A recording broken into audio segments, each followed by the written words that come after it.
Bonsoir à tous et bienvenue dans ce nouvel épisode du Akasho. C'est l'épisode 6, nous sommes très fiers de vous retrouver ce soir pour de nouvelles aventures. Pour être très honnête, je ne pensais absolument pas déjà il y a quelques mois que nous arriverions à en faire un seul, donc on est très fiers d'être là au rendez-vous une nouvelle fois. Ce mois-ci fut un mois un petit peu plus cool que les précédents, et heureusement parce qu'apparemment ça a été un petit peu rush ce début d'année pour un petit peu tout le monde.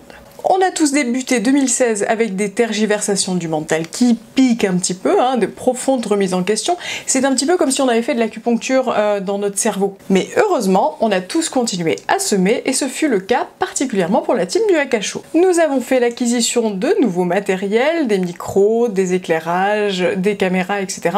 On n'a pas encore équipé tout le monde, mais en tout cas, moi c'est fait et les filles, ça viendra dans les mois qui viennent. On a investi beaucoup et donc j'espère que ça se voit un petit peu à l'image, parce que sinon... Bon, enfin, tout ce matériel, je l'ai reçu vraiment hier, donc du coup, je sais pas encore si je sais très bien m'en servir ou pas. J'ai bien étudié des petits tutos de gamins de 12 ans sur YouTube, mais enfin, je suis pas au point, donc j'espère que je m'améliorerai avec le temps, pour le plaisir de vos yeux.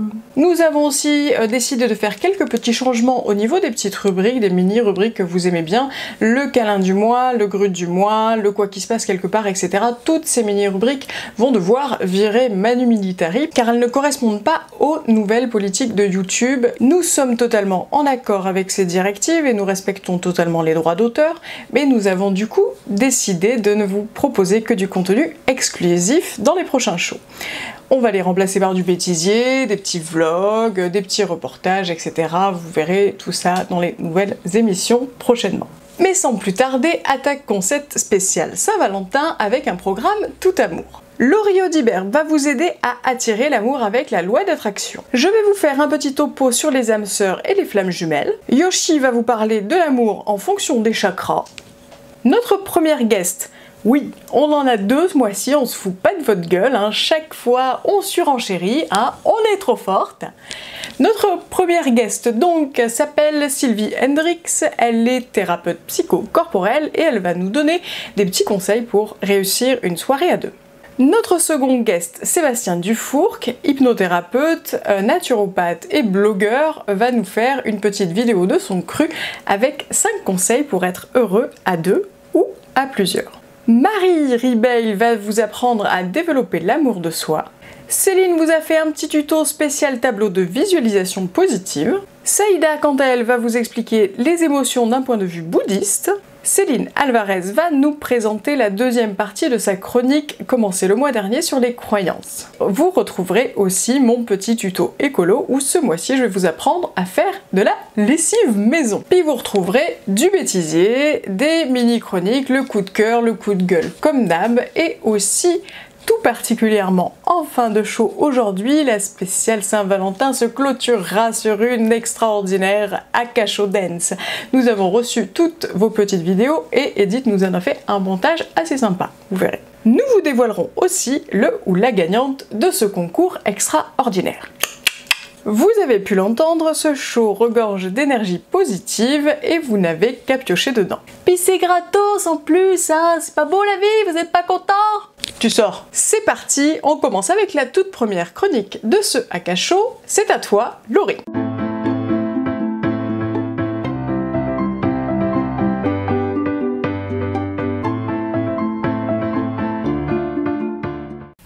Bonjour à tous. Aujourd'hui, je vous propose une chronique qui s'intitule « Attirer l'amour à soi avec la loi d'attraction ». Ce qu'il faut savoir, c'est que la loi d'attraction est une loi très ancienne qui dit que chacune de nos pensées, chacune de nos paroles, chacun de nos actes attire une même fréquence et crée notre réalité. En effet, nos pensées, nos paroles et nos actes ont une fréquence vibratoire et quand nous les émettons, nous attirons à nous notre réalité. C'est la même chose pour ce que l'on émane, c'est-à-dire que plus vous allez émaner de choses positives, de lumière, d'amour, et plus vous allez attirer à vous des situations, des personnes positives, de l'amour et de la lumière, et de l'abondance. Ainsi, pour pouvoir attirer l'amour, dans un premier temps, il faut absolument travailler sur soi. Travailler sur ses peurs, travailler sur ses blessures, travailler sur ses croyances. Si on parle d'abord des blessures, vous avez tous vu autour de vous, ou peut-être que vous l'avez vécu vous-même, on vit des schémas répétitifs. Ça peut être toujours rencontrer des personnes mariées, des personnes qui vont nous abandonner, qui vont nous trahir, qui vont nous être infidèles. Si ça arrive assez régulièrement, c'est que c'est un schéma répétitif, un schéma récurrent. Et ça cache une blessure profonde qui souvent est là depuis notre plus tendre enfance. Il existe un livre qui s'intitule « Les 5 blessures qui empêchent d'être soi-même » de Lise Bourbeau qui peut vous aider à les identifier et à les guérir. Ensuite, nous avons les croyances. Nous avons tous des croyances positives ou négatives en nous. C'est comme ça. Céline en a déjà parlé dans ses chroniques. Les croyances positives, gardez-les, alimentez-les. Les croyances négatives, c'est important que vous les repreniez une à une pour pouvoir les transmuter, les transformer en croyances motivantes. Je vais vous donner un exemple. J'ai beaucoup de mes clientes qui viennent me voir et qui me disent « j'arrive pas à trouver l'amour ». Et quand je leur parle de leurs croyances sur les hommes, elles vont me dire des choses telles que les hommes sont tous cons, ils sont égoïstes, ils servent à rien, j'en ai pas besoin dans ma vie, moi je suis indépendante. Comment voulez-vous qu'elles attirent quelqu'un en ayant de telles croyances ? Bien entendu, elles ont des blocages, elles ont des limites et ça les empêche d'attirer à elles l'amour. Donc c'est fondamental de nettoyer ces croyances-là et de les transmuter en croyances positives. Ayez aussi des croyances positives sur vous-même, comme « je mérite l'amour, je mérite d'être aimé, chaque jour j'attire à moi l'amour ». Je deviens de plus en plus un aimant qui attire à moi l'amour. Si vous ne vous aimez pas, si vous pensez ne pas mériter l'amour, si vous estimez que vous êtes moche, que vous êtes nul, dans le meilleur des cas, vous allez attirer personne. Et dans le pire des cas, étant donné que vos pensées créent votre réalité, vous allez attirer à vous des personnes qui vont confirmer vos croyances. Donc des personnes qui vont vous dévaloriser, qui vont vous trahir, qui vont vous abandonner. Et comme ça, vous pourrez confirmer que vous êtes nul, que vous servez à rien et que vous êtes moche, etc. Ensuite, on a les peurs. On a tous des peurs. On peut avoir peur, en se mettant en couple, de perdre sa liberté, de perdre son identité, de perdre sa capacité à être indépendant aussi. On peut avoir peur de ne plus pouvoir voyager, de ne plus pouvoir faire les activités que l'on adore. Toutes ces peurs sont légitimes et je les comprends. En revanche, elles vous bloquent, elles vous limitent. Et en les alimentant, vous ne pouvez pas attirer l'amour à vous. L'univers ne peut pas vous envoyer l'amour si à côté de ça, vous avez peur de perdre votre liberté. Donc, comme pour les croyances, prenez vos peurs une à une et travaillez dessus. Une fois que vous avez travaillé sur toutes ces limites et tous ces blocages, vous allez pouvoir rayonner, émaner une nouvelle vibration beaucoup plus positive. Et à partir de là, vous allez pouvoir vraiment commencer à travailler sur le fait d'attirer la bonne personne à vous. Dans un premier temps, ce que je peux vous proposer, c'est de prendre une feuille et de noter toutes les caractéristiques que vous souhaitez retrouver chez votre partenaire idéal.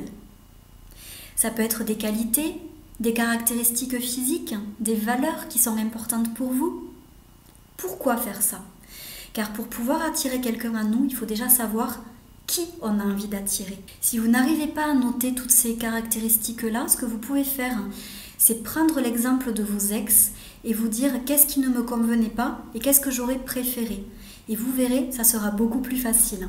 Une fois que vous avez fait cette liste, vous pouvez aussi faire une liste pour votre couple idéal.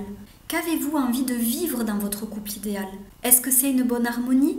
Est-ce que c'est une communication fluide et facile ? Est-ce que c'est une sexualité épanouie ? Qu'est-ce que vous voulez vivre exactement ? Ensuite, faites la demande à l'univers, soit en écrivant une lettre, soit en la faisant à haute voix. Demandez à l'univers ce que vous voulez. Si vous ne demandez pas, vous n'aurez pas.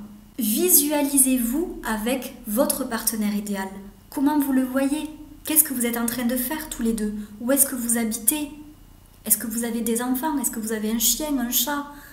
Essayez de visualiser tous les détails possibles et inimaginables. Ensuite, dans cette visualisation, pensez aussi à ressentir du bien-être, du bonheur, de l'amour, du plaisir, de l'enthousiasme. Plus vous aurez des émotions positives et plus vous attirerez à vous une personne positive. Ayez aussi des pensées d'amour pour vous le plus possible. Honorez-vous, aimez-vous, respectez-vous. Et vous verrez, ça sera beaucoup plus simple d'attirer à vous quelqu'un qui vous respectera et qui vous aimera pour celui ou celle que vous êtes.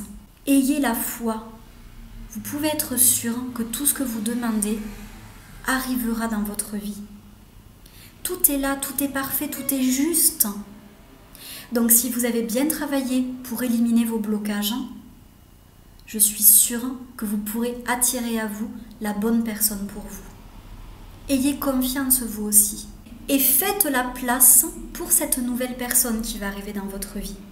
Si votre agenda est rempli, si vos placards sont remplis, comment voulez-vous attirer quelqu'un? Il n'y a pas la place.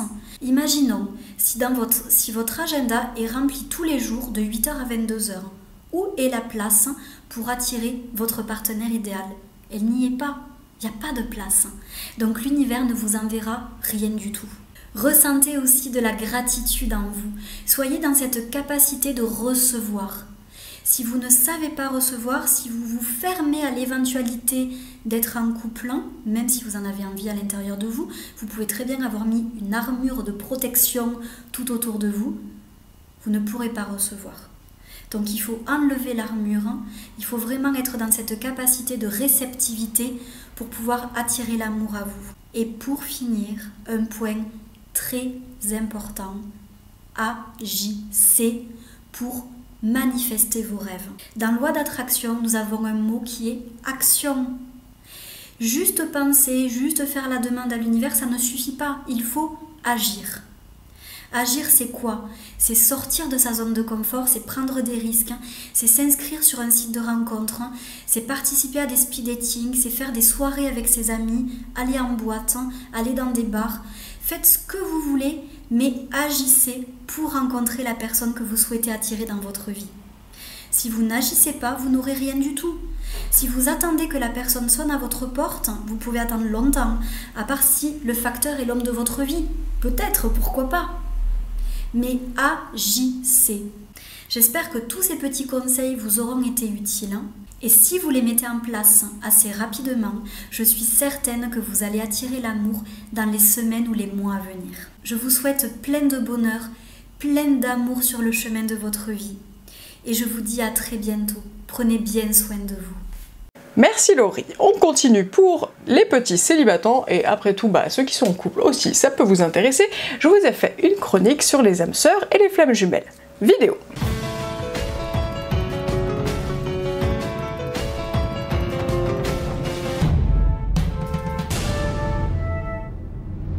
Hello à tous. Alors aujourd'hui, en ce mois de Saint-Valentin, j'ai décidé de vous faire une petite chronique sur les âmes sœurs et les flammes jumelles. À quoi ça correspond vraiment? Qu'en est-il dans la réalité?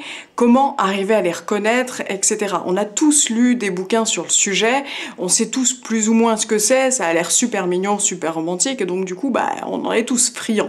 Moi la première, j'adore ce sujet. C'est mignon tout plein, c'est bisounours-land, c'est mignon. En ce mois de Saint-Valentin, vous êtes tous les célibatants en train de supplier la vie, l'univers, etc. pour vous amener sur un plateau d'argent la vôtre. Ne racontez pas de conneries, je vous entends, je suis médium. Alors déjà, qu'est-ce qu'une âme sœur? Une âme sœur, c'est une âme que l'on a croisée assez régulièrement dans toutes nos vies, si on croit à la réincarnation, c'est ça. On a bourlingué un petit peu avec cette âme sœur de maintes et maintes façons. On a expérimenté un petit peu tous les types d'amour possibles et inimaginables, que ce soit amant, amante, frère, sœur, maman, enfant, papa, enfant, etc.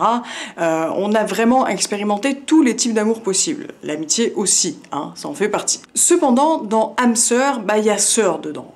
Donc c'est forcément des relations qui sont assez fusionnelles, mais qui peuvent, dans une relation de couple, être un petit peu plan-plan. hein, comme on pourrait l'être avec son frère ou sa sœur. Hein. Donc on est forcément hyper complice, on a forcément plein de trucs à partager, plein de trucs en commun, on se sent vraiment soi-même quand on est avec une âme sœur, donc c'est vachement bien, on n'est pas obligé de jouer un rôle, et ça c'est hyper important. Et comme on a expérimenté un petit peu tous les types d'amour possibles, bah, le mental, des fois, il se retrouve un petit peu confusionné, puis il sait pas trop où fourrer ses affaires.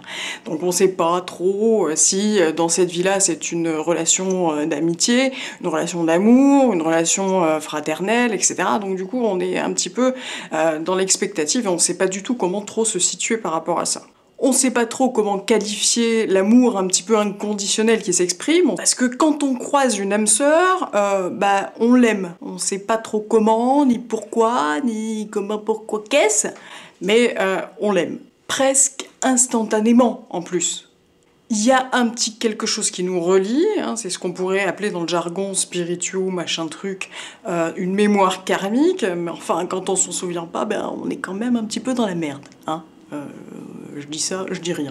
Les âmes sœurs, et nous en avons des milliers incarnés actuellement en même temps que cette incarnation-là, hein, parce que bah, on n'a pas qu'une âme sœur, on en a plein. Donc ces âmes sœurs sont les êtres qui ont un petit plus. Hein, c'est un petit peu des gens qui vont pouvoir nous permettre d'en apprendre plus sur nous-mêmes, d'en apprendre plus sur l'amour humain. Parce que c'est vraiment de l'humain dont on parle quand on parle d'âme sœur. C'est vraiment une expérimentation de vie, on incarne la vie et on apprend à vivre tout ce qu'il y a à vivre, tout ce que l'on a besoin d'apprendre à vivre, etc. C'est des gens qui vont nous amener une quantité d'amour considérable, mais aussi, surtout, qui vont nous amener énormément d'enseignements sur ce que l'on est ou ce que, en tout cas, on pense être. Tout ça sur le plan humain, uniquement. L'âme, on verra plus tard. Donc on est un petit humain qui va apprendre, essayer de comprendre la vie, qui va essayer de le comprendre avec son mental, avec sa personnalité, hein, tout ce qui fait que justement, bah, on est humain et on patauge dans la semoule, tous ensemble, avec nos âmes sœurs. Ce petit humain, bah, il en apprend, hein, il juge, il fourre des choses en bien et en mal dans des cases. Hein, c'est ce qui fait qu'on est humain, finalement. Mais surtout, hein, ce petit humain, il a peur de l'amour inconditionnel. Et pourtant, bah, il le cherche partout. À les comprendre, surtout à la Saint-Valentin, on est d'accord. Donc on se met donc à la recherche d'une âme sœur, pensant qu'elle va combler cette espèce de vide intersidéral qu'on a à l'intérieur de nous. Sauf que ce vide-là, il est un petit peu illusoire en fait, parce que il n'y a pas de vide à l'intérieur. Donc on essaye de chercher à l'extérieur quelque chose qui va venir combler, hein, mais il n'y a rien d'extérieur qui peut combler ça. Enfin, il faut le marquer sur les chiottes ou quelque part, hein, je sais pas.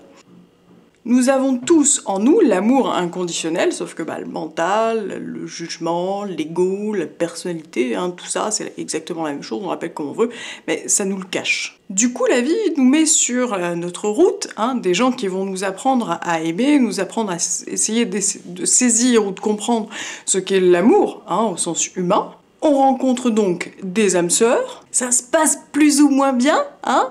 Mais chacune de ces âmes sœurs a pour mission de nous rappeler qu'on peut aimer à fond les ballons, à fond les manettes, et qu'il n'y a pas besoin de raison pour ça, il n'y a pas besoin forcément de choses qui vont faire en sorte qu'on aime, il n'y a pas de raison pour aimer. Et toutes ces âmes sœurs vont donc nous aider à nous reconnecter à l'amour qu'il y a à l'intérieur de nous. En dedans, hein, à l'intérieur du dedans. Parfois, une âme sœur peut devenir un partenaire de vie parce qu'elle nous aime en retour, et puis là, on s'éclate, etc. Parfois, c'est un ami, un frère, ou quelqu'un qui est tout simplement juste de passage dans notre vie pendant 5 minutes, 10 minutes, 3 ans, une semaine, on s'en fout. Alors ça fait comme des aimants, on se colle, on fusionne, tout est beau. Quand le travail énergétique est terminé, hein, d'un côté ou de l'autre, il y a un des aimants qui se tourne, et vous savez comment ça fait, hein, entre deux aimants, après c'est plus possible de les rapprocher. Donc c'est un petit peu le mode de fonctionnement des âmes sœurs. Alors des fois ça reste collé, hein, je vous rassure. Je vais pas faire ma putasse et tout vous dépeindre négatif, hein, je suis pas là pour ça. Quand même positif, hein, la vie, voilà.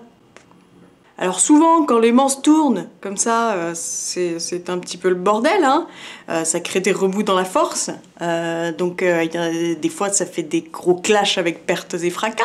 Pertes et fracas sont des personnages imaginaires, hein, dans cette chronique, voilà. Et des fois, ça fait des ruptures lamentables, où on crie beaucoup, où tout le monde se clash la gueule, etc. Alors tout ça, c'est pas fait pour vous emmerder, hein, c'est tout simplement parce que le travail énergétique, il est terminé. Cette personne vous a amené tout ce qu'elle devait vous amener, et vous, en retour, pareil, vous lui avez apporté tout plein de choses dont elle pourra se servir pour la suite. Ça structure la personnalité humaine, ces rencontres d'âmes sœurs.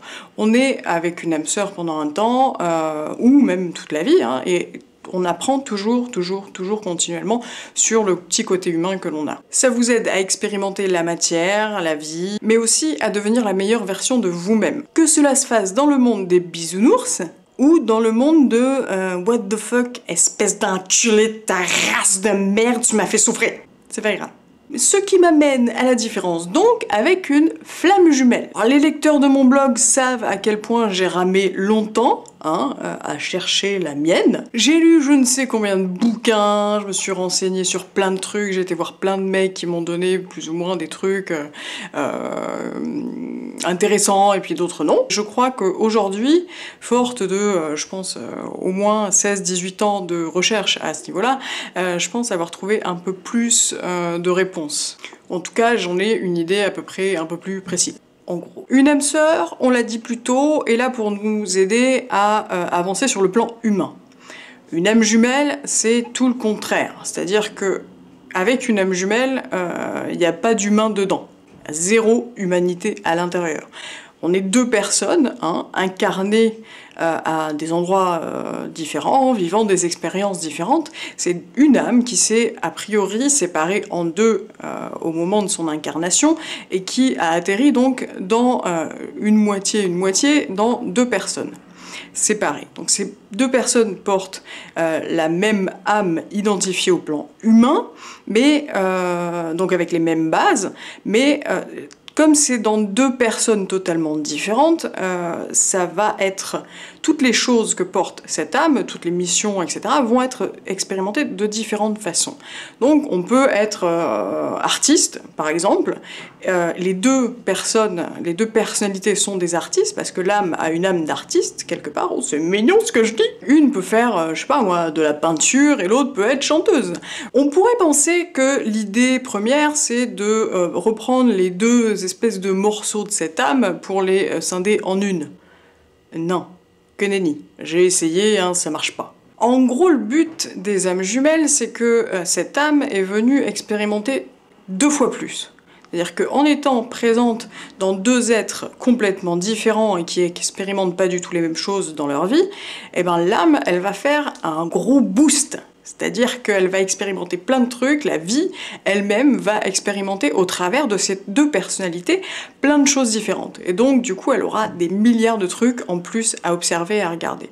Et ça c'est plutôt pas mal. Deux âmes jumelles, comme c'est pas du tout l'humain qu'elles sont venues expérimenter, mais plutôt ce que l'on pourrait appeler l'universel ou le divin, si vous avez envie de l'appeler comme ça, ça n'a rien à voir du coup avec le fait d'expérimenter des choses ensemble. Ça n'a donc rien à voir, a priori, avec le fait d'expérimenter des nouvelles positions ou techniques sous la couette. Essayez de pas virer au porno. Si on expérimente tous les deux la même chose, en étant ensemble, ça foire un petit peu ce bordel. Donc non. Deux âmes jumelles sont reliées par l'âme, mais pas du tout par le mental. Donc le mental, il est complètement différent, voire même à l'opposé, chez l'un et chez l'autre. Donc quand deux flammes jumelles ou deux âmes jumelles se retrouvent, ça crée automatiquement des gros remous dans la force. On a l'impression de découvrir la lumière infinie et majestueuse et magistrale, mais il se peut qu'au niveau humain, on ait envie de lui tarter la gueule. Vous voyez ? Quand on croise son âme jumelle, justement cette lumière que l'on va sentir, cette connexion que l'on va ressentir, c'est pas avec la personne humaine qu'on la ressent, c'est uniquement avec le bout d'âme qui est à l'intérieur, qui est exactement le même que l'autre. Donc si on apprécie cette personne, ou si on a un amour infini pour cette personne, c'est pour que l'on apprenne à reconnaître qu'on a la même chose en nous. Et ensuite, après, ça permet d'étendre au tout, qu'on la rencontre ou qu'on ne la rencontre pas, qu'on ait des rapports avec elle, humains ou sexuels, on s'en fout, ou pas de rapport du tout. C'est vraiment une reconnexion à la source de l'être en soi, à cette âme universelle et collective que nous avons. Tous les humains. Et quand on arrive à le sentir dans une âme jumelle ou dans une flamme jumelle, et ben après l'idée c'est de l'étendre justement à tout ce qui existe. Les chaises, les tables, le chat, le voisin, tout le monde. C'est avec cette souvenance-là que l'éveil peut venir plus rapidement. C'est comme un ascenseur émotionnel qui nous vire de toutes nos émotions après nous avoir bien laissé macérer dedans. Donc pour récapituler, les âmes sœurs, c'est le côté humain de la chose. On va développer l'humain à fond et ce qui va faire de nous des humains en meilleure version. Ok ? Les âmes jumelles, au contraire, c'est plutôt pour virer le côté humain et ne se concentrer que sur la source. Donc voilà, j'espère que vous comprenez maintenant un petit peu mieux le bordel, hein, parce que c'est quand même le bordel, hein, mais l'amour, à la base, c'est pas supposé être du bordel, mais on en fait un gros bordel, hein, parce qu'on complique beaucoup les choses. Pas grave. Que vous soyez avec une âme sœur ou une âme jumelle, que vous développiez l'humain ou que vous développiez la source de l'être, ça a que très peu d'importance. Ce qui importe avant tout, c'est que vous soyez heureux, que vous tombiez en amour avec vous-même et que vous retrouviez la souvenance et la certitude en vous que l'amour c'est vous qui le portez et que vous pouvez le donner à n'importe qui. Même si c'est pas une âme sœur, même si c'est pas une âme jumelle, tout ça c'est que des mots. À partir du moment où vous rencontrez quelqu'un avec qui vous êtes bien et si vous arrivez en plus à faire en sorte que ce quelqu'un, d'abord ce soit vous, alors vous avez tout gagné. Donc soyez d'abord heureux avec vous-même, en dedans de vous-même, trouvez la paix à l'intérieur, tombez amoureux, raide dingue de vos pommes et ensuite après vous pourrez vraiment faire la demande à l'univers pour recevoir de l'amour en retour. Mais si vous le donnez pas à la base, ça craint du boudin. Donc peu importe, âme sœur, âme jumelle, partenaire de vie, tartempion, on s'en fout, soyez heureux et je vous souhaite à tous une très bonne Saint-Lamentin. Bon, faites en sorte de pas trop vous lamenter. Allez, bye bye. Vous pouvez nous raconter dans les commentaires si vous avez vécu des histoires similaires ou si ça vous a fait penser à quelque chose que vous avez vécu par le passé. Nous serons enchantés de vous lire. Je crois que Yoshi est en place là, c'est bon? C'est bon? Écoutez, je fais genre, on est en direct, hein, faites comme si, ça m'amuse, hein, voilà, c'est délire, voilà. Donc je crois que Yoshi est en place. Ah, elle s'est maquillée exprès pour vous et pour l'occasion. Vidéo.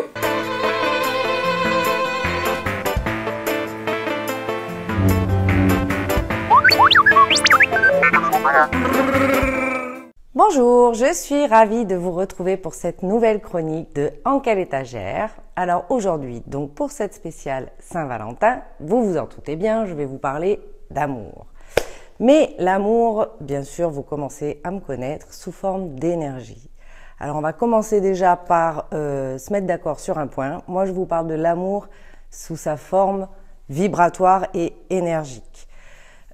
Absolument pas de l'amour pour l'instant romantique ou sentimental, parce qu'on va commencer par parler un petit peu, je vais enfoncer le clou tout de suite, du langage des oiseaux. Si vous découpez le mot sentimental, ça donne senti-mental. Donc on n'est pas du tout dans l'énergie de l'amour, ça c'est fait, ça commence bien. Donc si vous me suivez bien, le sentiment, l'état d'amour, la vibration de l'amour commence déjà par être un état en soi-même, avoir l'énergie de l'amour pour soi-même et donc par ricochet rayonner cet état d'amour et pouvoir peut-être espérer le partager. Dans cette chronique, je vais donc vous faire un petit parallèle avec donc de cette vibration d'amour quand elle passe dans nos chakras et vous faire un petit parallèle pour savoir un petit peu où on se trouve dans l'état amoureux et quel chakra est activé. Parce que bien évidemment, alors je vous ai pas fait un petit dessin parce que j'en ai trouvé un super, déjà tout fait, donc comme je suis un petit peu feignasse par moment, voilà. Donc vous voyez, ça ce sont nos chakras, je pense que pour la majorité d'entre vous, là, vous savez exactement de quoi je parle. Donc la vibration de l'amour peut effectivement ouvrir et activer les chakras ou pas. Donc on va faire un petit point pour savoir à quoi correspond chaque chakra au niveau de l'état amoureux.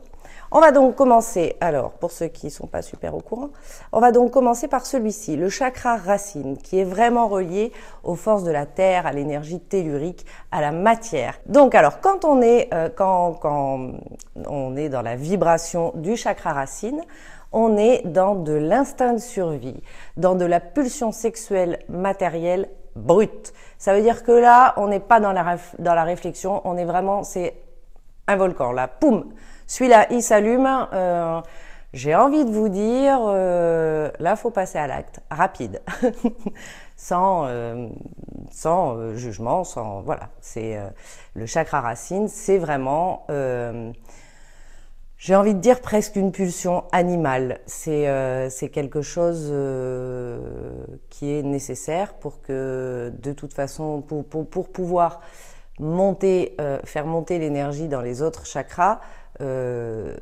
Celui-là est de toute façon, enfin on est obligé d'y passer quoi, hein, j'ai envie de vous dire, on passe pas direct au deuxième barreau, hein, ça n'aurait aucun sens. C'est donc un chakra qui est plutôt à tendance yang, donc masculin. En excès, évidemment, c'est quand même pas le top, c'est-à-dire que si on s'arrête à celui-là et que on laisse pas monter l'énergie un peu plus haut, ça peut donner vraiment ce qu'on appelle des bas instincts et quelque chose évidemment de pas très évolué. C'est donc une force brute, c'est vraiment de là que part l'énergie pour faire remonter dans les autres chakras, donc c'est puissant, on va dire. Hein? Vous voyez de quoi je parle. Ensuite, deuxième chakra, donc qui est lui le chakra dit sacré, de couleur orange, qui est plutôt d'énergie yin, donc plutôt féminine. Alors avec le sacré, on transmute le volcan, on passe dans quelque chose d'un peu plus caressant, d'un peu plus doux, n'est-ce pas? On met un petit peu de, oui c'est ça, de douceur, voire même de tendresse avec ce chakra-là. C'est quelque chose qui amène un peu de beauté. C'est vraiment la transmutation, c'est l'affinement de cette force brute qui partait de la racine. Donc là, on est dans quelque chose d'un peu plus doux. Alors par contre, attention, en excès, il devient aussi sélectif, donc cloisonnant. En revanche, c'est également un chakra qui pourrait être associé à l'amour maternel, quelque chose de enveloppant. Voilà, pour trouver le juste milieu, il peut être enveloppant sans atterrir dans le cloisonnant. Vous voyez aussi de quoi je parle, je pense. Alors le troisième chakra, c'est bien sûr le solaire. Je vous montre le solaire, donc le jaune qui se trouve ici. Alors, avec le solaire, une fois qu'on a eu le volcan, qu'on a transmuté le volcan, n'est-ce pas? Là, c'est un mélange, un savant mélange des deux, quand on se retrouve dans le solaire. Et donc là, on est plus dans des notions de ressemblance, de renvoi d'image, d'admiration, de reconnaissance, j'ai envie de vous dire. Donc on atteint en fait un degré émotionnel, en fait. On rentre là dans quelque chose dans l'ordre de l'émotion de l'amour. On commence à l'approcher et ça peut être plutôt pas mal. Si on reste dans des sensations et des émotions quand même à peu près mesurées. Parce que donc en excès, si effectivement on est dans de la ressemblance qui nous valorise, c'est plutôt bien. Mais en excès, on se retrouve avec des sacrés ascenseurs émotionnels et là où on peut commencer à approcher, vous savez, ce petit sentiment là, je t'aime, je te hais, je t'aime, je te hais, voilà, vous voyez de quoi je parle? Eh bien c'est ça. Donc quand on est dans le solaire où tout se passe bien parce que la relation nous valorise, nous fait un miroir qui est plutôt sympathique pour nous, soit au contraire, ça peut clasher super fort. Ensuite, nous arrivons au chakra que tout le monde adore, c'est le chakra du cœur. Donc le chakra du cœur, il y a 7 chakras, c'est le chakra central. Donc c'est celui qui fait pivoter, ou pas, en fait, vers des énergies beaucoup plus cosmiques ou célestes. Donc le chakra du cœur, on est dans une énergie pure, dénuée de domination, de prise de pouvoir. On est vraiment dans une énergie d'amour, en fait, dans un vraiment, je le vois comme le pivot, le passage de la matière à l'éther. Le chakra du cœur est plus ou moins ouvert.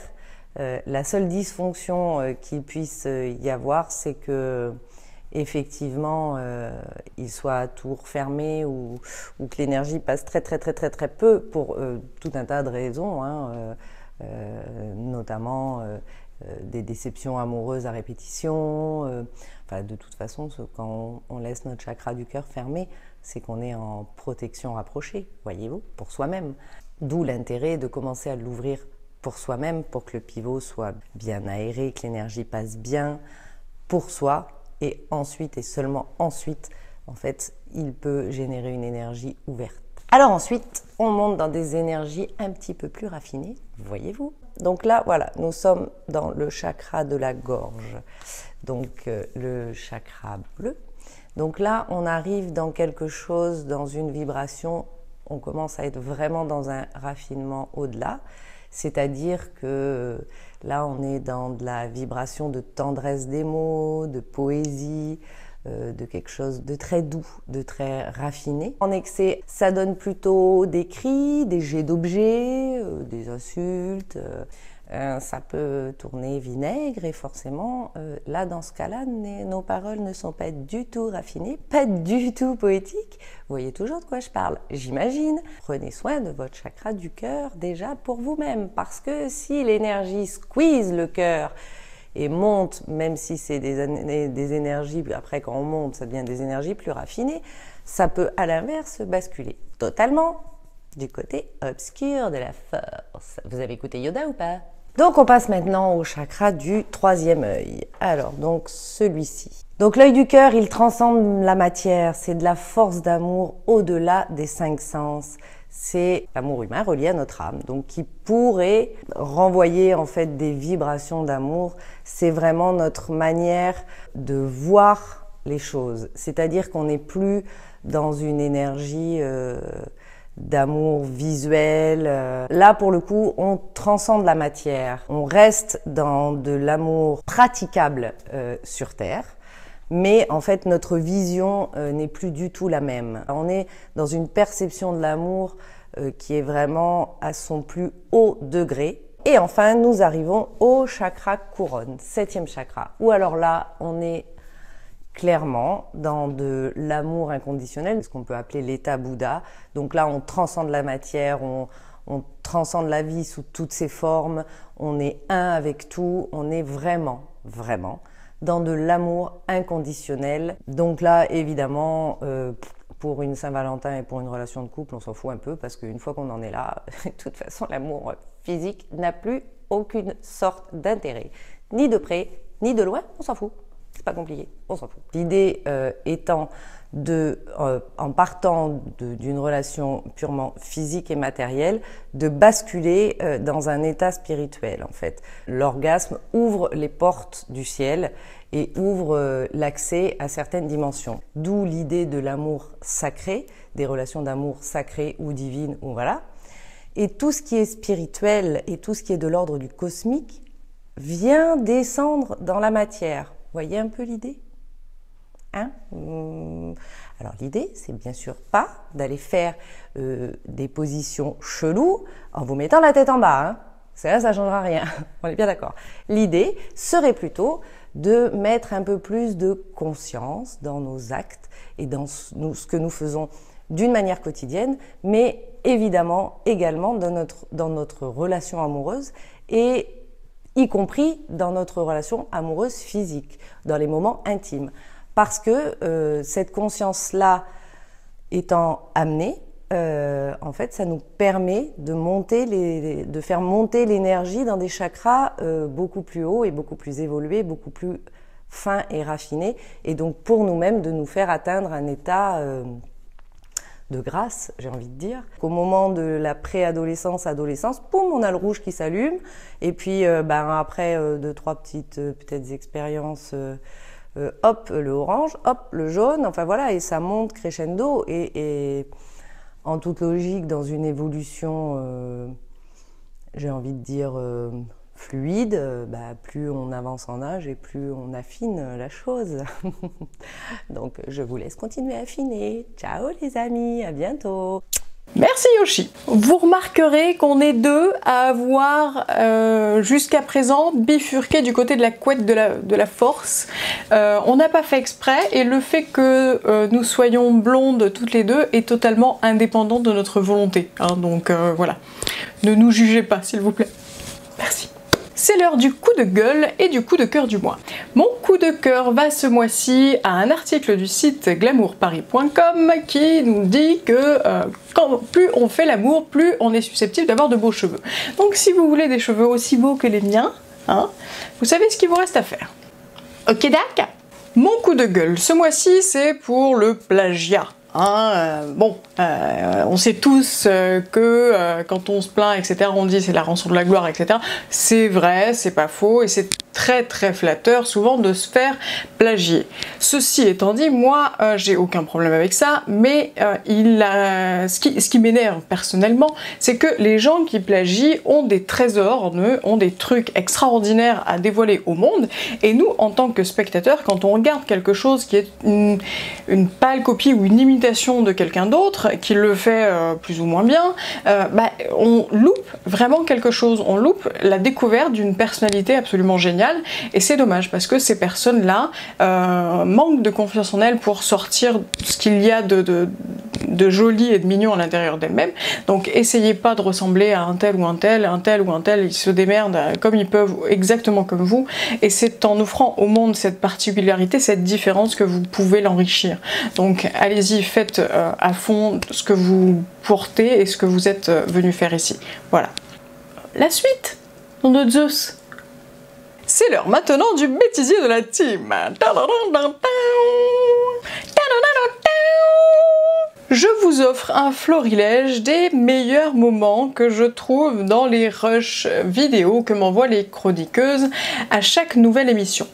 Il y a de quoi faire du bêtisier pendant 10 plombes, mais enfin bon, je vous ai gardé un petit peu, voilà, ce qui image un petit peu les personnalités de chacune. Donc vous avez les concentrés, hein, Laurie, Marie, hein, vous verrez, elles sont toutes mignonnes, hein, voilà. Vous avez les énervés, hein, Saïda, Yoshi, et puis vous avez les centrés, mais du côté con.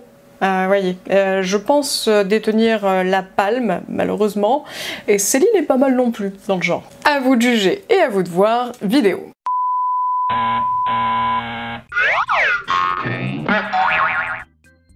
C'est l'heure.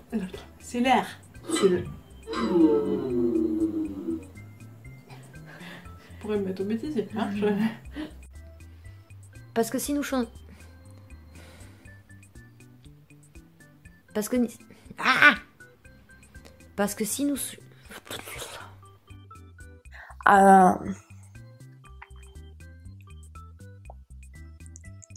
Et c'est là...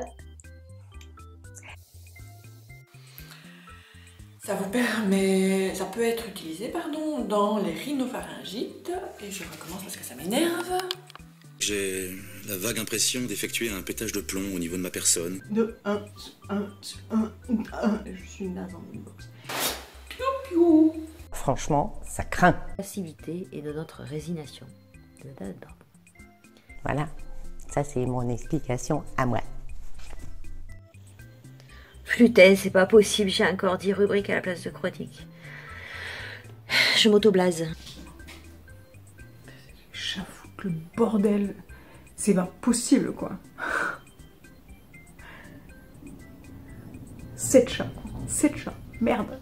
Ainsi, je vais vous proposer des... Ainsi,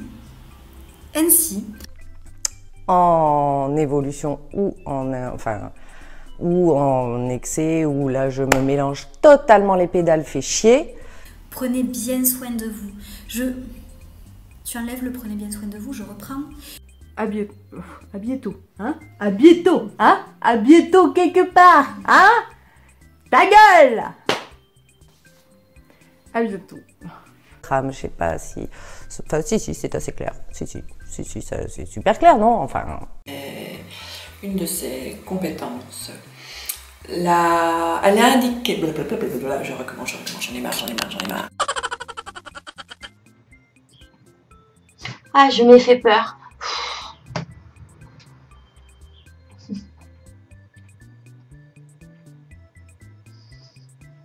Série grimace.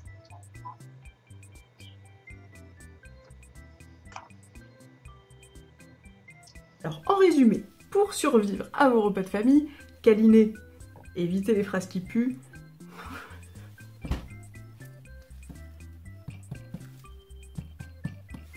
Sont à l'oreille. Faites-vous un peu.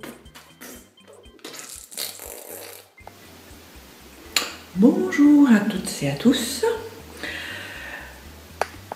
Quand vous avez la larmichette nostalgie... Enfin, quand vous avez la larmichette nostalgie... Je suis très heureuse de vous retrouver pour cette première... Je me bave dessus. J'espère que tous ces petits conseils vous...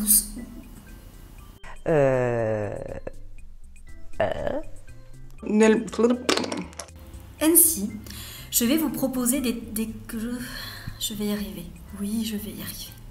À le rendre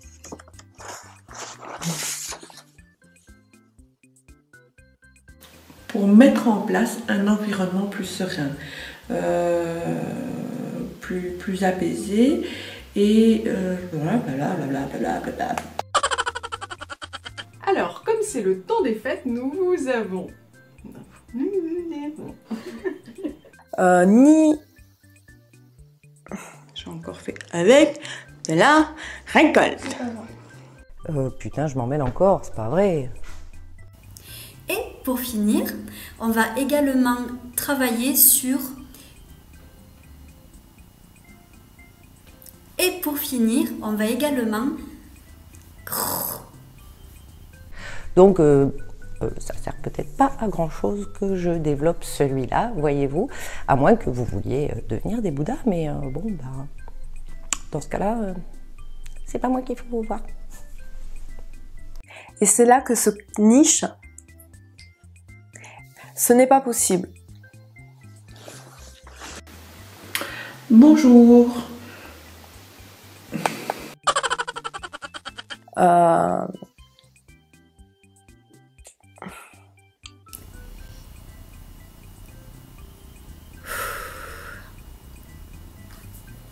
Tout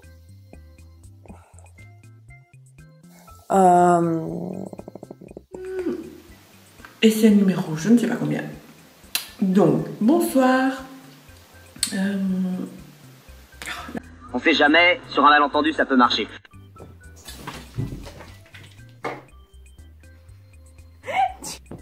Ouais, parfait. Ok.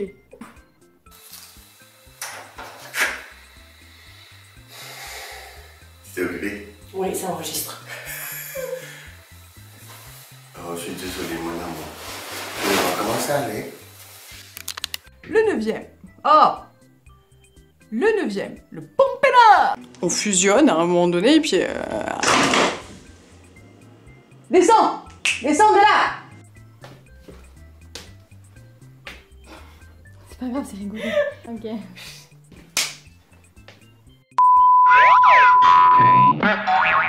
Voilà, ça c'est fait. Je peux avoir un café s'il vous plaît? Non? Ah, putain. Non, c'est vrai, j'ai plus d'assistante là. Maintenant, elle a trouvé un boulot, voilà, juste quelqu'un qui la paye, hein, manière, comme ça, hein, parce que moi je pouvais pas la payer, hein, voilà, elle s'est barrée, hein. Du coup, j'ai plus que le chat. Bah, le chat, il fait pas le café. Donc, bah, je suis obligée de me démerder toute seule, hein. Toute seule, all by myself, quoi. Elle est morte.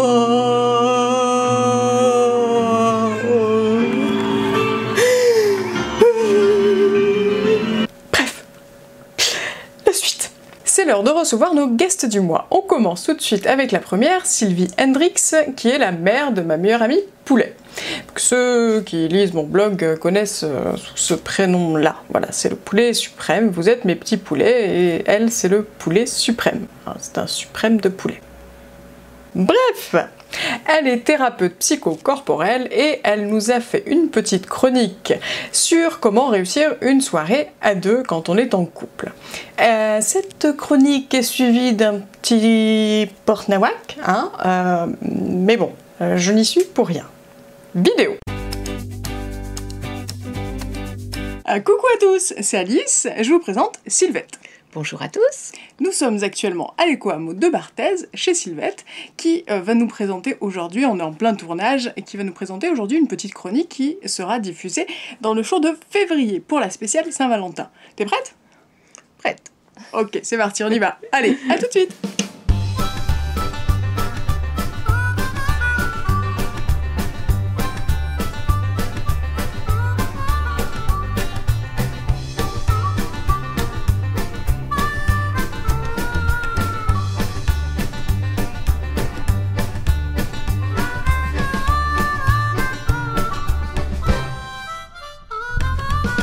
Bonjour, donc je m'appelle Sylvie Hendrix, on m'appelle souvent Sylvette, et c'est le nom que j'ai choisi pour écrire mon livre, que je vais vous présenter, enfin du moins je vais vous présenter une des petites recettes de mon livre.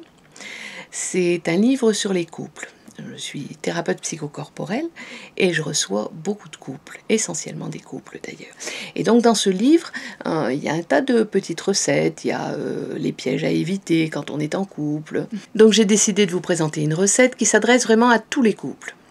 Des couples conventionnels, non conventionnels, jeunes, moins jeunes, que vous soyez depuis 10 ans ensemble ou que vous veniez juste de démarrer, ou même si vous venez d'arrêter une relation, et que vous avez envie de repartir sur autre chose que des schémas répétitifs, ce que je vais vous proposer aujourd'hui peut être intéressant. Quand on démarre un couple, généralement, tout est génial. C'est génial comme ça, allez, on va dire, si je fais une moyenne, c'est génial comme ça à peu près pendant 2 ans, on va dire, 2 ans, ça dépend. Et puis, au bout d'un moment, ce côté génial, il disparaît, ou tout au moins, il est un peu moins là, on va dire. Alors, est-ce que c'est une question d'hormones ou de... Enfin, peu importe, hein. En tout cas, il y a quelque chose qui se passe qui fait que on tombe dans certains pièges. Et c'est de ces pièges dont je vais vous parler là maintenant. Alors, le premier piège, c'est la routine. Il y en a un autre qui le suit de très très près et qui est la non-connaissance. La non-connaissance de son propre fonctionnement, ses fonctionnements émotionnels, ses fonctionnements sexuels, des fonctionnements, voilà, et la non-connaissance des fonctionnements de l'autre aussi. Hein. Bon. Mais j'ai dit qu'aujourd'hui, j'allais vous parler surtout de la routine dans laquelle on tombe, presque tout le monde y tombe. Vous avez peut-être remarqué que dans les contes de fées, ça se termine toujours par « ils vécurent heureux et eurent beaucoup d'enfants ». En réalité, les contes de fées ne nous racontent que la quête. On recherche un partenaire dans les contes de fées. Et quand on l'a trouvé, le conte de fées s'arrête. Donc nous, on a à vivre la suite de notre conte de fées. C'est ça le couple, c'est ça être ensemble. Mais on n'a aucun modèle. Qu'est-ce qu'on va faire? Donc au début, je me disais, les contes de fées, c'est mal fait, ça devrait nous donner des modèles après. Et puis ensuite, je me suis rendu compte que non. C'est au contraire très bien fait. Ça s'arrête pour nous donner un espace de liberté. Un grand espace de liberté, un espace où il n'y a rien, c'est vide, et du coup, puisqu'il n'y a rien, on peut en faire ce qu'on veut. On peut, nous deux, en faire ce qu'on veut. Absolument tout ce qu'on veut. Simplement, vous avez peut-être remarqué que nous les humains, quand on a une grande liberté, on se retrouve quelquefois à ne pas savoir en quoi en faire. Donc c'est pour ça que je vais vous donner des pistes ici sur les pièges et des pistes aussi sur qu'est-ce qu'on peut en faire de cette liberté. Parce que l'objectif, c'est de vivre un couple unique, où on est bien, où on prend beaucoup de plaisir, où on est créatif, où on est à deux et où on s'amuse. Parce que c'est là où on se fait souvent piéger. Quand on entre dans la routine, c'est plus amusant. Et du coup, le couple a moins d'intérêt et on s'en détache. Les recettes que je vous propose sont très simples. Parce que beaucoup de choses dans notre vie sont simples.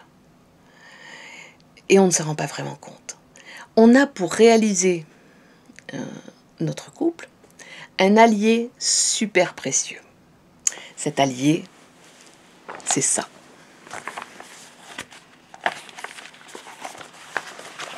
un agenda.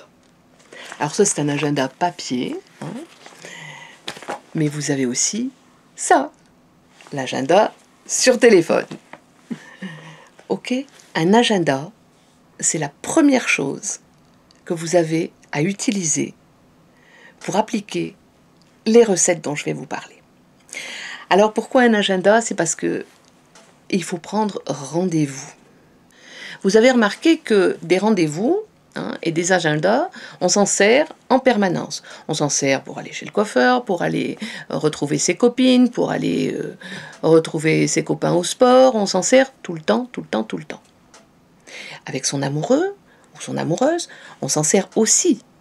Mais avant d'être ce qu'on appelle ensemble. Une fois qu'on est ensemble, terminé. Plus de rendez-vous, plus d'agenda. À part, je vais dire, pour des grosses sorties organisées, des week-ends organisés, des vacances, là oui, on prend des dates. Mais pas pour le quotidien. On ne prend pas des dates toutes les semaines. Et moi, c'est ça que je vous propose de faire. De prévoir une soirée, minimum, une soirée par semaine.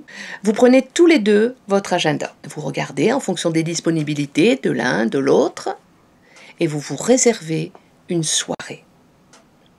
C'est la première chose à faire. Notez que cette soirée-là, elle est réservée. Vous n'allez rien mettre d'autre à la place. Cette soirée, elle est pour vous. Et elle est super importante. Une fois qu'on l'a décidé à deux et qu'on a pris rendez-vous, on ne va rien mettre à la place ce soir-là. Parce que vous voyez, quand on se retrouve le soir ensemble, ce qui arrive, c'est que quand on n'a rien programmé, on ne sait pas ce qu'on va faire ensemble. Du coup, qu'est-ce qu'on fait? On prend la télécommande de la télé et on zappe. Et ce que vous zappez, en réalité, c'est un bon moment, un vraiment bon moment intéressant pour vous deux, que vous êtes en train de rater. Donc, en tout premier, vous prenez vos agendas et vous prenez rendez-vous. Et j'entends déjà certains qui pensent, mais on n'a pas besoin de prendre rendez-vous, on ne prend pas rendez-vous avec son amoureux pour faire du sexe, on ne prend pas rendez-vous pour faire... ça va venir, ça va être spontané. Puisqu'on s'aime, les choses vont être spontanées. Eh bien, détrompez-vous. Cette croyance-là, moi, dans mon livre, je propose de lui couper la tête. Parce que le spontané, ça n'existe pas. Prévoyez les choses. Fixez-les sur votre agenda. Une fois que c'est fixé, vous devez aussi, ça c'est la deuxième consigne et elle est aussi très très importante, mettre un titre à votre date, un titre à votre rendez-vous. Parce que si c'est juste un rendez-vous et que vous vous retrouvez encore une fois sur le canapé à ne pas savoir quoi faire, on est toujours au même point. Vous pouvez faire travailler votre génie et trouver des choses qui sont rien que pour vous deux. Alors ça peut aller de une soirée justement pour faire du sexe à une soirée où vous allez regarder une série, votre série préférée ensemble. Alors vous allez me dire, mais tout à l'heure vous disiez pas à la télé, etc. C'est pas du tout pareil quand on programme. On regarde une série ensemble et on le sait. Et on sait quelle série on va regarder et on est d'accord là-dessus et l'ambiance est tout à fait différente. J'ai pris une soirée, un exemple très simple, 2 heures de votre temps, je vais dire, qui sont à y consacrer. C'est quelque chose de très simple. Il ne faut pas avoir de diplôme particulier pour réussir cette soirée. Il ne faut pas non plus de matériel particulier. Je suis sûre que vous avez tous le matériel qu'il faut dans votre salle de bain. Je vous propose de vous présenter une soirée soin des pieds. À deux, vous prévenez les autres, je vais dire colocataires de votre habitation s'il y en a. Par exemple, si vous avez des enfants, il faut qu'ils sachent que pendant 2 heures, vous n'allez plus être là. Vous êtes dans la maison, mais vous n'êtes pas dispo. Vous allez à deux installer votre coin. Alors, pour installer votre coin, il faut une petite déco, que moi j'appelle une déco éphémère. Donc, ce que vous voulez, qui va faire coucounant pour vous deux. C'est un soin des pieds. Donc, il y a des choses particulières à penser pour ça, mais déjà, installez votre cadre. Le fait de le faire à deux, Ça crée une ambiance particulière. Vous êtes à deux et vous créez votre endroit à vous deux. Et cet endroit, ça va faire comme votre nid. Ensuite, quand le nid est bien installé, vous prévoyez 2 papiers, des petits bouts de papier, sur lesquels vous écrivez « coucoune » ou « se laisse coucouner ». Et ensuite, vous tirez au sort. Celle qui a « se laisse coucouner » recevra donc le massage des pieds ou le soin des pieds de l'autre, qui a le mot « coucoune ». Vous allez ensuite, à 2 toujours, aller chercher tout le matériel qu'il vous faut pour faire ce soin des pieds. Comme aujourd'hui, j'ai la chance d'avoir des cobayes à la maison, je vais demander donc à Alice de sortir de derrière sa caméra. Et comme elle a déjà tiré le papier « Je coucoune », Sandrine va lui prêter ses pieds. Et devinez qui c'est qui s'est fait arnaquer? Shkumun Power. Alors, première étape, on vérifie bien la température de l'eau. Si on n'a pas de pédiluve, on peut se servir d'une bassine, hein, c'est aucun problème. Hein, voilà. Une bassine. Coucouner, c'est penser à tous ces petits détails. La température est nickel pour ses pieds. Ensuite, tu prends le pied de Sandrine et tu le laves. Hop. Avec un petit savon bio qui va bien. Alors tu peux rajouter des petites choses comme les frotter avec le lofa. Ah oui. Alors, un lofa, je vous présente ce qu'est un lofa. Moi je connais parce que j'utilise ça très souvent, mais ça s'appelle un lofa, c'est entièrement naturel. C'est une plante qui pousse en fait. Qui, là en l'occurrence, elle pousse en Inde, et puis c'est ma meilleure amie, Poulet, mère fille de maman Poulet, qui le ramène. Donc voilà. Vous le trempez un petit peu, sinon une éponge qui gratte mais pas trop, ça fait l'affaire. C'est ça, hein? Oui. Voilà. Voilà. Une fois que c'est bon, le pied est propre, on le repose dans l'eau. Maintenant, on sèche, c'est ça? Oui. Attention de bien sécher entre les orteils. Tout à fait. Tout à fait. Nous allons masser avec tout ce que Sylvette a mis à notre disposition. Moi, je choisis l'aloe vera parce que j'aime bien l'aloe vera. Ça sent bon. Et puis, c'est totalement écolo et bio. Celui-là, il vient d'Inde, en plus. Faites-le sérieusement, quand même. Hein. Pas sûr. Il faut le faire avec votre feeling à vous. Votre couple, il peut être sur l'humour permanent. La déconne. Voilà, ou la déconne. Hein, ou le grand sérieux d'un massage totalement zen. C'est comme vous voulez, en réalité. Tout est permis. Ça peut être aussi, là on n'a pas mis de musique, hein, mais ça peut être sur une musique, vous pouvez le faire sur du David Guetta. Souvent quand on utilise des musiques, on prend des choses qui sont plutôt endormantes.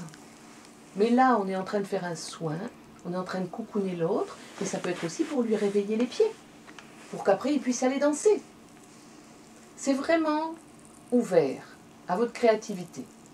Il y a juste les bases de faire des gestes doux, enveloppants, de coucouner l'autre. C'est ça la base surtout. Alors ça peut se prolonger justement avec un soin rien que pour les orteils. Là, cette fois-ci, on ne va pas forcément montrer ça, mais ça peut être aussi repousser les petites peaux des orteils, râper. Avec ça peut être mettre du vernis. Voilà. On a fait la râpe. T'as les pieds déjà râpés.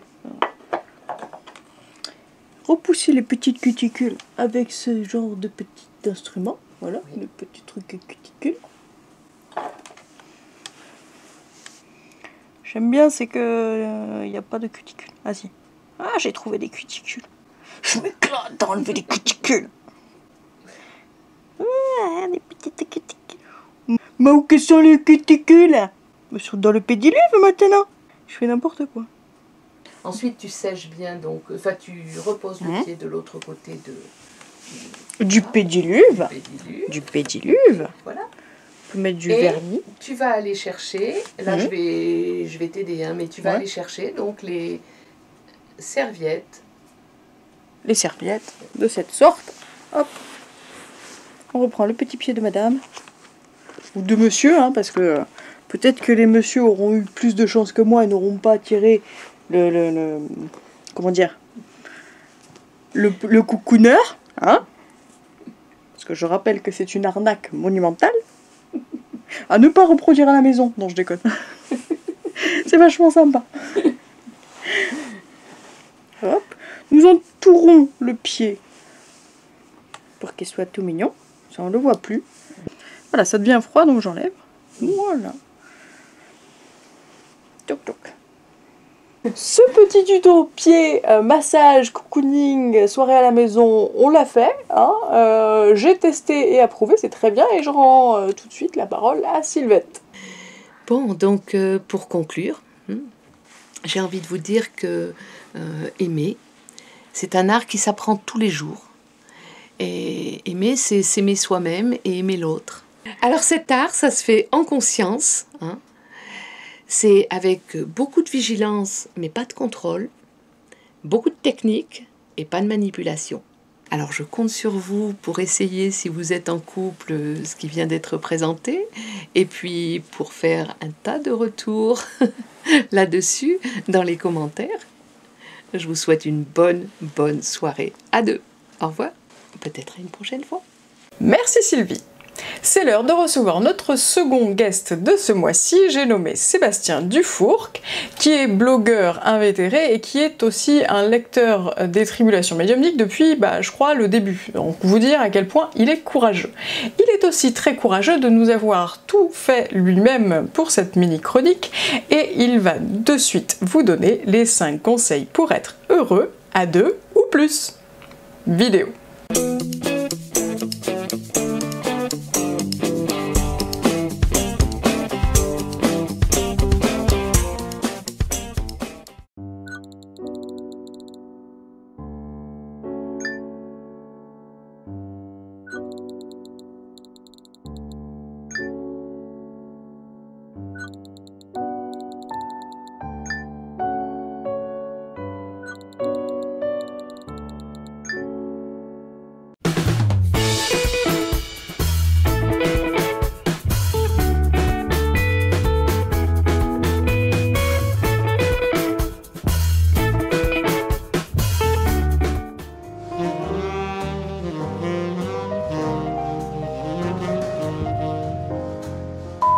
Bonjour, c'est Sébastien et en ce mois de février, mois de l'amour, voici 5 conseils pour être heureux, seul, à 2 ou plus. Soyez vous-même, parce que les autres sont déjà pris, et puis aussi parce que c'est le plus beau geste d'amour que vous pouvez vous faire. Vos actes seront en accord avec votre véritable moi, vous serez en meilleure santé, plus heureux, et vous attirerez à vous les bonnes personnes. Pratiquez la câlinothérapie.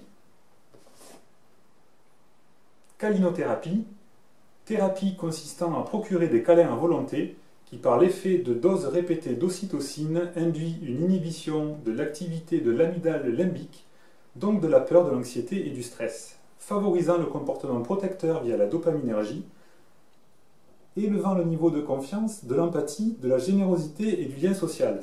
C'est clair. L'herbe n'est pas plus verte ailleurs, elle est plus verte là où on l'arrose.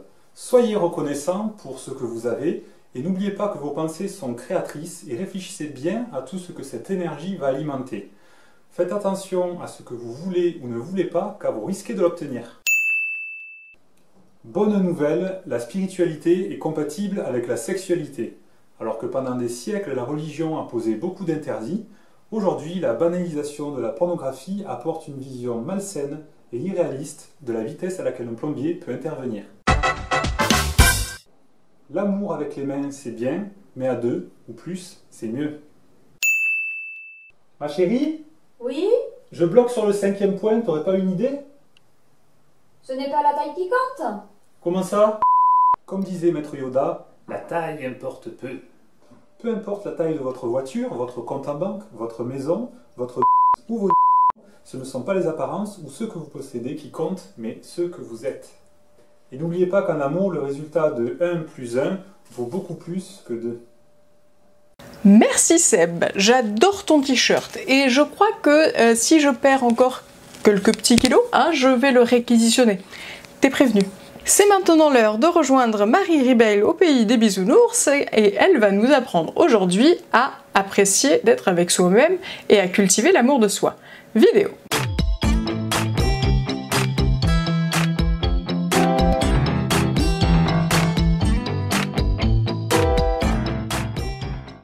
Bonjour les amis, aujourd'hui je vais vous parler d'amour de soi. Alors l'amour de soi, ce n'est pas passer 2 heures chaque matin dans sa salle de bain à s'admirer amoureusement, ce n'est pas non plus passer sa journée à se pourrir de narcissisme, non. L'amour de soi, c'est quelque chose de plus profond et lumineux. C'est se découvrir chaque jour et entretenir une relation harmonieuse et respectueuse avec soi. Alors régulièrement, par le biais de mon activité, les gens qui viennent à moi souffrent souvent de leur rapport aux autres, que ce soit dans le domaine amical ou professionnel ou amoureux. Il arrive que ces gens vivent des relations tumultueuses, voire toxiques, et souvent ne se sentent pas aimés, rejetés, voire maltraités, pas du tout respectés. Donc si on prend la peine de creuser un petit peu, on se rend compte que ces personnes qui sont dans l'incapacité de construire une relation harmonieuse avec les autres sont en fait en total désamour avec elles-mêmes. Et c'est là que se niche une clé essentielle de ce problème. On ne peut pas attirer à soi de belles relations si on est sans cesse à se maltraiter, à se détester et à se punir soi-même. Donc je pense que vous voyez de quoi je parle. On est tous passés à un moment donné ou à un autre dans sa vie par des périodes de profonde haine intérieure. Alors que faire concrètement? La réponse paraît évidente, s'aimer soi. Oui, mais comment? Alors je vais vous donner aujourd'hui quelques petites clés, quelques pistes à explorer. Alors la première, c'est reconnaître en soi sa valeur. Reconnaître sa valeur, c'est reconnaître en nous tout ce qu'il y a de bon, toutes nos qualités, tous nos talents, toutes nos passions, tout notre potentiel. Et vous en avez. C'est l'expression lumineuse de ce que l'on est. Et en parlant de lumière, c'est important, justement, de reconnaître cette dernière, de la laisser s'exprimer, de pas la cacher sous des faux semblants, sous des masques. Faites exploser tout ça. Reconnaissez vraiment ce que vous avez de plus lumineux en vous. Reconnaissez votre potentiel. N'écoutez pas la petite voix de la souffrance qui est sans cesse à vous descendre, à vous maltraiter. Non, écoutez la voix du cœur, votre guide intérieur, qui véritablement vous dit « Vous êtes créatif, vous avez du potentiel, vous pouvez y arriver, alors faites-le ». Mais pour arriver à pleinement reconnaître sa valeur, il est important d'apprendre à se respecter. Ne plus passer son temps à se juger, à se maltraiter, mais au contraire, aller à contre-courant de votre négativité et apprendre à vous dire des choses gentilles, encourageantes, positives. Franchement, entre nous, si vous deviez aller dans la rue et dire à quelqu'un toutes les méchancetés que vous vous dites chaque jour à vous-même, est-ce que vous arriveriez? Est-ce que vous voyez dire à quelqu'un « tu es nul, tu es moche, tu ne ressembles à rien, tu ferais mieux de ne pas exister ». Non, c'est trop cruel et vous le feriez pas. Alors pourquoi vous l'infligez à vous-même? Une troisième composante essentielle de l'amour de soi, c'est d'arrêter de se comparer aux autres. Vous êtes tous, en tant qu'individus, une facette unique de la création, avec votre propre potentiel, vos propres qualités et talents. Donc ça ne sert à rien d'aller regarder chez le voisin. Les autres aussi, ils ont leurs failles, leurs défauts, leurs imperfections. Donc ça ne sert à rien de les envier. Construisez votre propre cocon intérieur, avec votre propre lumière, votre propre potentiel créatif. Parce que ce qui correspond aux autres ne vous correspond pas forcément à vous-même. Alors soyez vous, soyez vrai. Enfin, dernier point que je voulais aborder avec vous, c'est de savoir, d'apprendre à s'ouvrir aux autres. N'allez pas vers eux avec méfiance.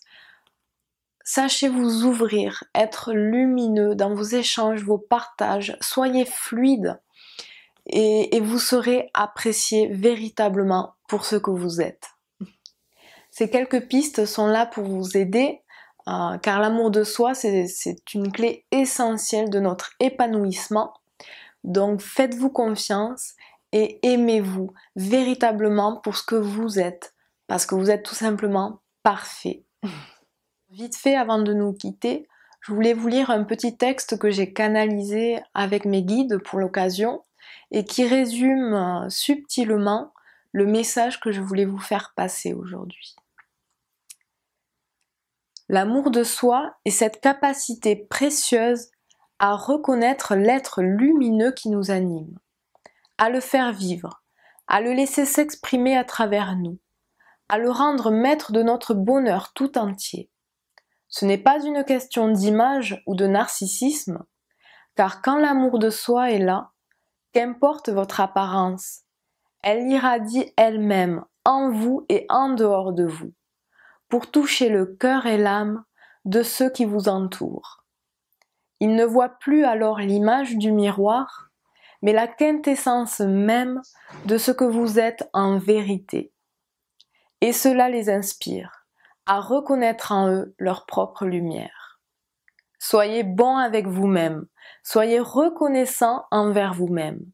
Et dans la cordialité, dans l'indulgence, dans la bienveillance que vous mettrez à vous aimer, naîtra une belle relation avec vous-même, mais aussi avec les autres, qui seront touchés et inspirés de cette harmonie que vous dégagez.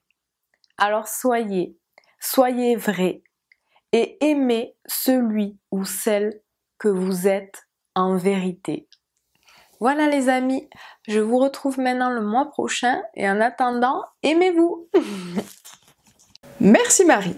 Alors Céline, ce mois-ci, s'est lancée dans un petit tuto. Elle a essayé de voir si elle était capable de dépasser le maître. Elle vous a fait un tuto spécial tableau de visualisation. C'est à elle, vidéo.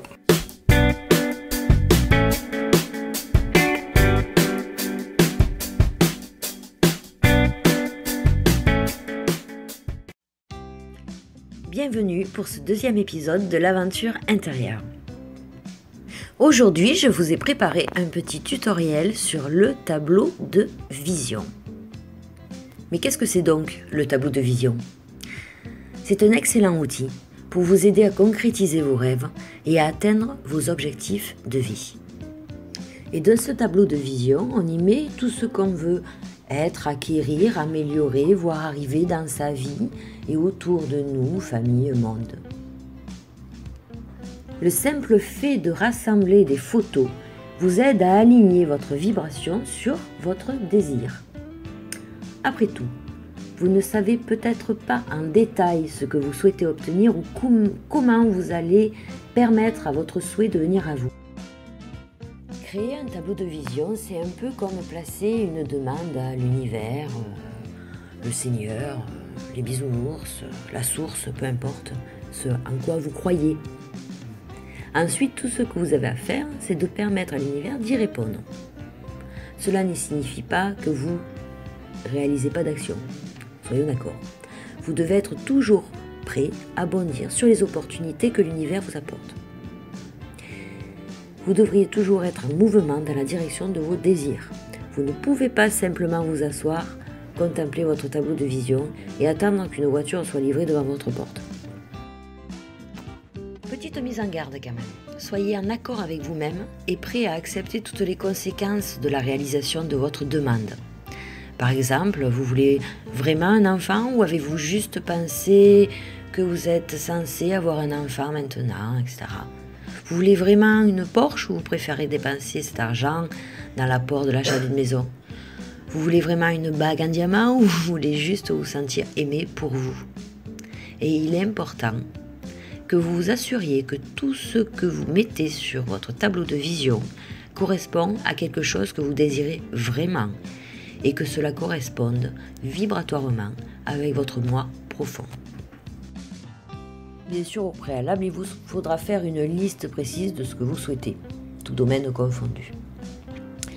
Mais les images sont des rappels puissants de votre désir. Ne dit-on pas qu'une image vaut 1000 mots? Pour créer un tableau de vision, pensez d'abord à ce que vous voulez. Vous voulez de l'argent, une voiture, un voyage, un bébé, des bijoux, ou quelque chose de moins tangible comme l'amour, le respect, la compassion, la sérénité, etc. Faites une liste de ce que vous voulez attirer dans votre vie.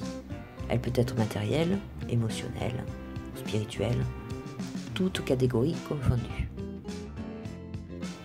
Vous pouvez également découper des mots ou des phrases qui vous parlent, qui vous inspirent. Vous pouvez agrémenter votre tableau de vision avec des paillettes, des plumes, de la peinture, etc. Bref, lâchez votre créativité. Pour réaliser votre tableau de vision, vous aurez besoin d'une grande feuille, de quelques feutres de couleur, d'une paire de ciseaux, d'un bâtonnet de colle et de quelques magazines. Pour créer votre tableau de vision, vous devez trouver des images de chaque chose qui fait partie de votre idéal. Ces images peuvent inclure qui vous voulez devenir, les choses que vous voulez avoir dans votre vie ou que vous voulez vivre.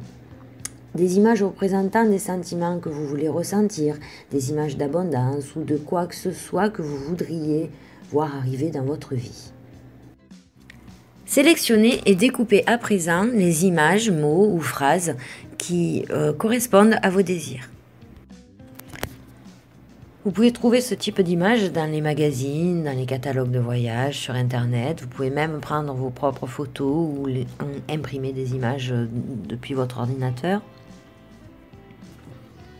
Ensuite, quand vous allez coller les images sur votre tableau de vision, vous pouvez aussi écrire des mots ou des déclarations qui vont avec votre vision, avec votre intention. Je suis libre et indépendant, j'ai totalement confiance en moi, etc. Un tableau de vision est aussi quelque chose qui peut se créer en famille avec vos enfants pour que les rêves de chacun y soient représentés. C'est une super activité à faire avec les enfants. C'est aussi très important de modifier notre tableau de vision ou d'en refaire un au fur et à mesure que nos rêves évoluent ou une fois petit à petit que les choses se réalisent. Une fois que vous avez terminé la réalisation de votre tableau de vision, accrochez-le à un endroit où vous pouvez le voir plusieurs fois par jour, afin qu'il soit vraiment le plus profitable possible pour vous. Vous pouvez également le prendre en photo et le mettre en fond d'écran de votre PC ou de votre téléphone ou de votre tablette, peu importe. Histoire de l'avoir sous les yeux, vraiment de pouvoir vous en imprégner le plus souvent possible. Certaines choses de votre tableau de vision peuvent arriver très vite et d'autres prendront plus de temps, selon votre capacité à vous mettre en action et à croire que vous pouvez obtenir ces choses-là. Donc pour conclure, le tableau de vision est un des meilleurs outils pour planter les graines de notre futur succès et pour continuer à focaliser dessus pendant une longue période, puisqu'on voit ces choses chaque jour. Je vous souhaite une belle réalisation et je vous invite à partager en image la photo de votre tableau de vision si le cœur vous en dit. Je vous dis à très bientôt pour le 3e épisode de cette nouvelle chronique Aventure intérieure. Gros bisous, prenez soin de vous.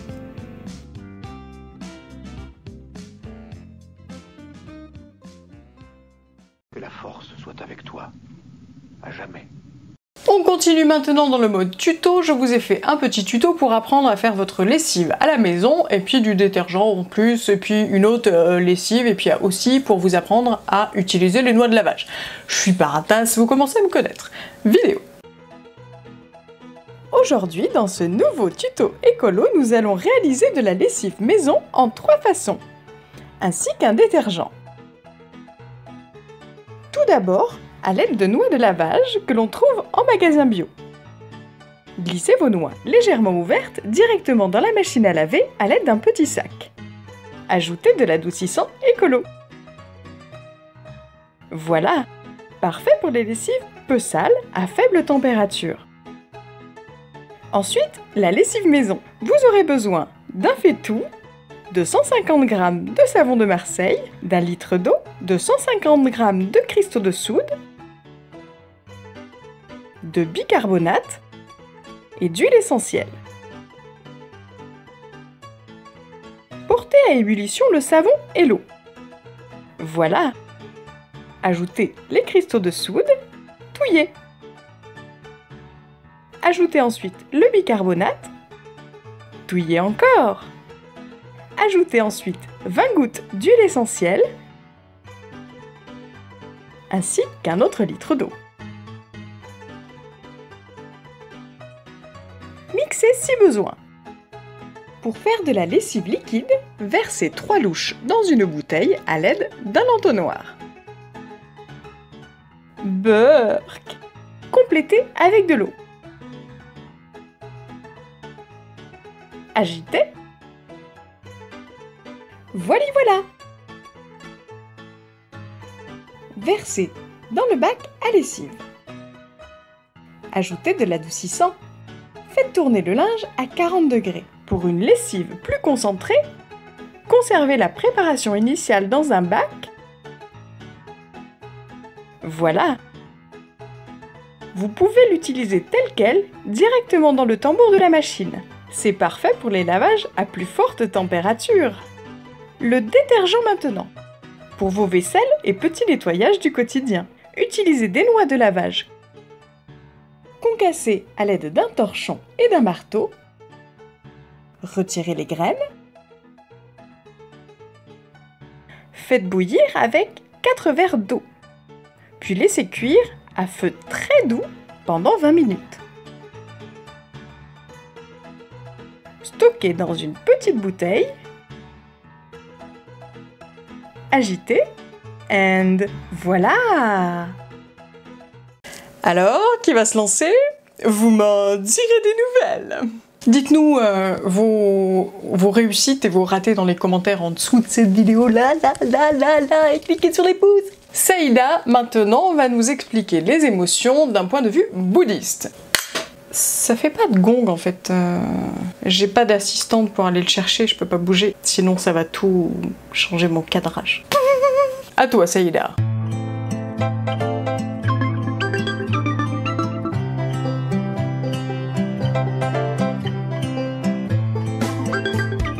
Coucou tout le monde. Aujourd'hui, j'ai choisi de vous parler des émotions. Vaste sujet, vous me direz là, sur lequel bien des experts se sont déjà penchés et se penchent encore aujourd'hui. Moi, je vais juste vous faire un petit topo de la situation d'un point de vue bouddhiste. Mais avant tout, j'aimerais que vous vous rappeliez quelques contextes, quelques situations qui vous ont plongé soit dans la joie, l'amour, ou au contraire dans la tristesse, la colère, le doute. Je ne vous demande pas de revivre ces émotions, mais juste de vous souvenir du contexte. Ceci étant dit, l'émotion, c'est ce qui met l'esprit en mouvement. Et movere, l'étymologie latine. Donc, à moins d'être mort, tout le monde, y compris les bouddhistes, éprouve des émotions. La nuance se situe plus sur la manière de recevoir le développement de ces émotions en soi. Alors, nous avons ainsi dans le bouddhisme 3 poisons. On peut les citer. C'est tout ce qui nous fait nous attacher à un état ou à un objet, tel que l'avidité, la convoitise, le désir, ou tout ce qui nous fait repousser un état ou un objet, tel que la jalousie, la colère, etc. Et nous avons ensuite l'ignorance, l'illusion, l'égarement, qui finalement sont à la base des 2 premiers poisons. À partir de là, on peut catégoriser les émotions dans les grandes lignes en 2 types. Les émotions dites positives telles que l'amour, la joie, la loyauté, tout ce qui renforce notre esprit, tout ce qui fait grandir en nous notre confiance en nous-mêmes, en nos capacités, et tout ce qui va nous pousser naturellement vers l'autre, au partage, à l'ouverture, voire à aider, à supporter, à soutenir l'autre. La deuxième catégorie, ce sont les émotions dites négatives ou destructrices, telles que la peur, la jalousie, la colère, la haine, etc. Ces émotions vont venir augmenter, grandir nos peurs, vont venir diminuer, saper notre confiance en nous et vont venir finalement d'une certaine manière nous affaiblir. Je suis certaine que vous avez déjà vécu ces situations-là. Donc, si vous vivez une émotion de la première catégorie dite positive, surtout, donnez-vous, focalisez-vous tant sur l'objet de cette émotion que sur l'émotion elle-même. Si par contre c'est une émotion dite négative, je vous invite surtout à ne pas vous focaliser, à ne pas porter attention sur l'objet, donc le déclencheur de cette émotion, parce que vous allez ressasser et vous allez ruminer, vous allez vous mettre encore plus en colère envers la personne ou envers la situation, etc. Ça ne servira à rien.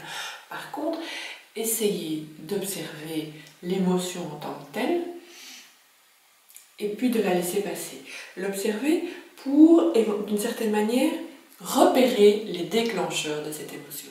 Et comme pour la méditation le mois passé, au fur et à mesure que vous vous entraînerez à repérer, dès qu'une situation se présentera à vous et où vous reconnaissez les déclencheurs, vous ne plongerez pas dans le piège, et vous prendrez du recul et vous aborderez la situation autrement. Ce sera tout bénéf pour vous. Donc nous avons les poisons, nous avons les catégories, mais je ne vous dis pas, et dans le bouddhisme on ne vous dit pas de n'éprouver plus aucune émotion, ce n'est juste pas possible comme je l'ai dit au départ, mais plutôt de ne pas en devenir esclave. Prenez les émotions dites négatives comme finalement des indicateurs de votre évolution. Donc, la colère, comme exemple. La colère, il y a deux types. Il y a celle qui menace l'ego, finalement, celle-là, quand on vient lui prendre quelque chose et qu'elle pense avoir droit, quand on lui enlève ses jouets, quand c'est une émotion, c'est une colère égocentrée, elle est destructrice. D'accord ? Par contre, la colère que vous ressentez en écoutant les nouvelles, en vous indignant, l'indignation de voir des situations de pauvreté, de famine, de guerre, cette émotion-là, cette indignation-là, va vous pousser à trouver une solution constructive. De quelle manière vous allez pouvoir participer pour faire en sorte que cette injustice n'existe plus. Donc vous allez construire. Là est la nuance entre détruire et construire. Ainsi, aussi pour la joie, c'est une émotion positive, la joie, elle, va venir faire grandir notre puissance d'exister. Elle va nous rendre pleinement vivants. Et c'est juste quelque chose de magique. Donc chaque fois qu'on avance sur notre chemin, chaque fois que l'on grandit, chaque fois que l'on remporte une victoire sans avoir écrasé l'autre, c'est important, il y a un sentiment de joie qui nous envahit. Et on se sent, comme on dit, pousser des ailes. Il vous suffit de penser à cet enfant qui grandit, à ce petit bout qui grandit. La joie qui explose en lui et qui explose en vous aussi, quand il se rend compte pour la première fois qu'il peut tenir debout, et même plus, qu'il peut marcher sans l'aide de personne. Waouh, c'est juste magique. Et quand il va dire ses premiers mots, que papa, maman, ou le nom du chat, ou du chien, ou de la petite sœur, quand il va prononcer ces mots-là, et qu'il va commencer à apprendre à parler, c'est juste magique aussi. Et il en est fier, et il y a la joie qui explose. Waouh! Eh bien, cette émotion-là, la joie, elle est source d'énergie, de potentiel, de possible devenir, et c'est juste magique. Donc, je vous invite à réfléchir à vos différentes relations et voir ce qui vous met dans la joie, ce qui vous met dans l'amour. Ok ? Parce que, voilà, qu'est-ce qui se passe dans cette situation-là, dans ce contexte-là ? Quels sont les ingrédients présents ? Et qu'est-ce qui est absent ? Une fois que vous aurez repéré ça, voyez la situation quand vous êtes en colère ou dans le doute. Qu'est-ce qui est présent et qu'est-ce qui est absent ? Et allez chercher les ressources que vous aviez dans les moments de joie et d'amour pour venir nourrir votre situation plus difficile, plus délicate, afin de prendre du recul et d'observer votre relation autrement. On peut aimer l'autre, on peut le désirer, puisque c'est bientôt la Saint-Valentin, Et ça n'est en aucun cas une émotion négative. Si vous ne devenez pas possessif d'une manière ou d'une autre, tant que vous n'essayez pas de modeler l'autre à ce qui pour vous est un idéal. Là est la petite nuance d'une relation amoureuse et a fortiori d'une relation à plus long terme. Ne vous attendez pas, ne prenez pas les choses pour acquises. Voilà. Ne vous dites pas, mais c'est logique, c'est normal que l'autre fasse ceci ou cela. Non. Ça l'est pour vous, ça ne l'est pas pour l'autre. Donc ne vous attendez pas à ce que l'autre réagisse comme vous.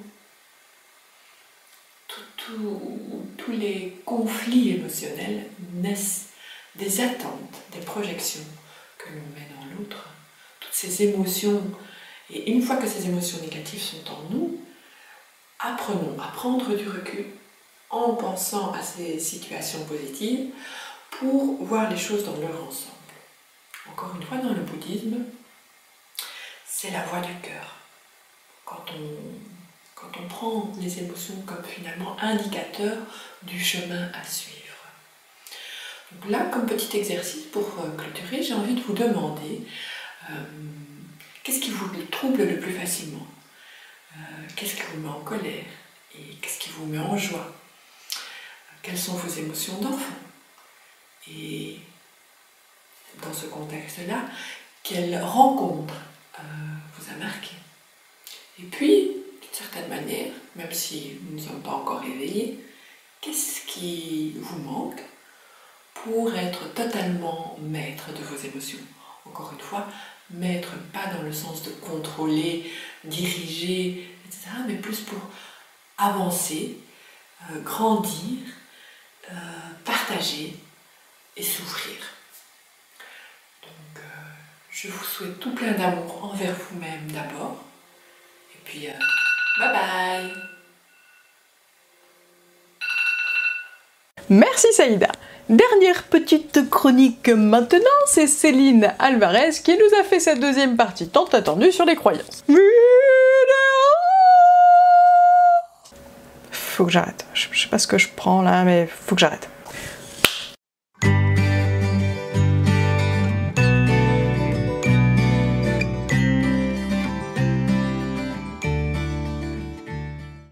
Bonjour les loulous, ravi de vous retrouver pour cette nouvelle chronique Be Happy. Nous allons aujourd'hui parler pour une dernière fois des croyances et du pouvoir de nos pensées, histoire que ça rentre bien avant de pouvoir passer à un autre sujet.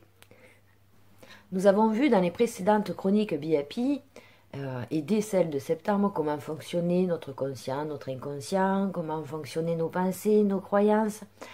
Nous avons vu leur impact sur nous et sur le monde qui nous entourait. Nous avons vu aussi également comment remplacer ces croyances limitantes et ces pensées négatives en pensées positives et croyances porteuses de sens. Donc, chaque croyance, qu'elle vienne d'une expérience vécue, d'une certitude inconsciente ou d'une peur, ou qu'elle ait été transmise par de tierces personnes, proches ou moins proches, par l'éducation, par la religion, ou par encore les médias, eh bien, elle se décompose de la manière suivante, qui est, vous verrez, très logique finalement. Alors pourquoi je vous invite tant à travailler sur vos croyances? Parce que, à mon sens, elles sont à la base de nos comportements, de nos émotions et de nos pensées. Je m'explique. Partons d'une croyance. De cette croyance va découler certaines pensées. De ces pensées vont générer un état émotionnel. De cet état émotionnel va découler des habitudes et des automatismes. Sans parler du comportement qui va avec, bien entendu. Et de ces automatismes, de ces comportements, de ces habitudes, va découler justement les réactions et nos actions. Selon la croyance que j'ai, mes pensées vont être en adéquation avec cette croyance. Mes émotions vont être en adéquation avec mes pensées. Mon comportement va être en adéquation avec mes émotions et mes pensées, ainsi que mes croyances. De là vont naître des automatismes, des habitudes, qui vont générer elles aussi mes actions ou non-actions, et surtout mes réactions et également la réaction des gens qui m'entourent. Et tout ceci va me donner un résultat. Si à la base ma croyance est négative, mes pensées vont être négatives, je vais générer des émotions négatives, donc des comportements pas super positifs. Je vais développer des habitudes ou des automatismes pas super positifs non plus, qui va faire que je vais me mettre en action ou pas sur ce chemin-là. Ça va engendrer des réactions en moi, mais également tout autour de moi. D'où l'importance de commencer par s'attarder sur nos croyances avant de vouloir attaquer et commencer sur d'autres chemins du développement personnel. Je pense que si vous comprenez le fonctionnement de l'inconscient et du subconscient qu'on a pu voir dans la chronique BIAPI de janvier, et que vous compreniez l'importance de travailler sur vos croyances, en plus ça ne demande pas énormément de temps. Ça demande un peu d'investissement personnel, mais ça ne demande pas énormément de temps. C'est-à-dire qu'on n'a pas à travailler pendant 20 ans sur la même croyance. Elle se remplace, l'automatisme se remplace très rapidement. Donc, enjoy, on commence, prenez vos stylos, vos papiers et commencez à bosser sur vos croyances.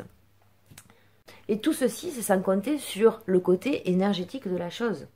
Parce que chaque pensée, chaque émotion, chaque acte de notre part envoie une décharge vibratoire. Et selon cette décharge vibratoire que l'on envoie, eh bien, l'univers, Dieu, les bisounours, la source, peu importe, ce en quoi vous croyez, va vous renvoyer autant de cette même vibration. D'où l'importance d'être vigilant, finalement, dans l'état d'être dans lequel on est.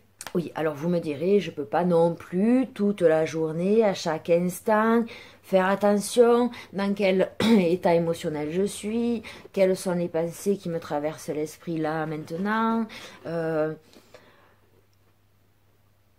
Bien sûr, ça demande beaucoup de vigilance au départ. Mais, petit truc simple, si vous apprenez à vivre dans le moment présent,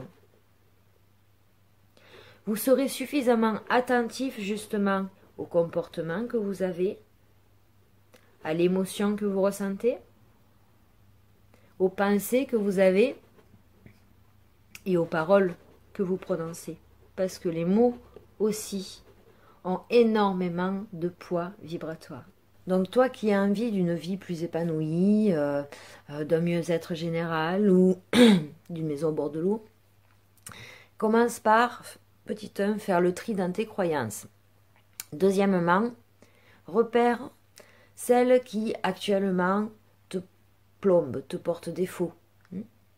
Troisièmement, instaure des petits rituels, des petites habitudes qui vont finalement remplacer, transformer cette croyance limitante en croyance positive.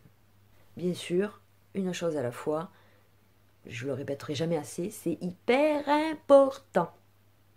Quatrièmement, vivre dans le moment présent. Ça nous permet d'être plus vigilants vis-à-vis de notre état d'être, aux mots que l'on prononce, aux pensées que l'on a, à l'émotion que l'on ressent. Cinquièmement, que tes actions soient en adéquation avec ce que tu désires. Parce que bien sûr, rien n'arrive sans action de notre part. Et pour finir, tout ce qui est valable pour toi est valable pour les autres. C'est-à-dire que tout ce que l'on fait en soi a automatiquement une répercussion autour de soi. Pour conclure, une fois que vous aurez équilibré vos croyances, vos pensées, vos émotions et vos comportements vont automatiquement s'équilibrer tout seuls. Il ne vous restera plus qu'à vous mettre en action. Et attention que ce soit profitable autant en vous qu'autour de vous. Et vous aurez alors atteint un état de sérénité quand même pas mal, moi je dis là. Pas mal. Voilà mes petits loulous, la chronique BIAPI du mois de février est à présent terminée. Je sais, pleurez pas, on va se retrouver très bientôt.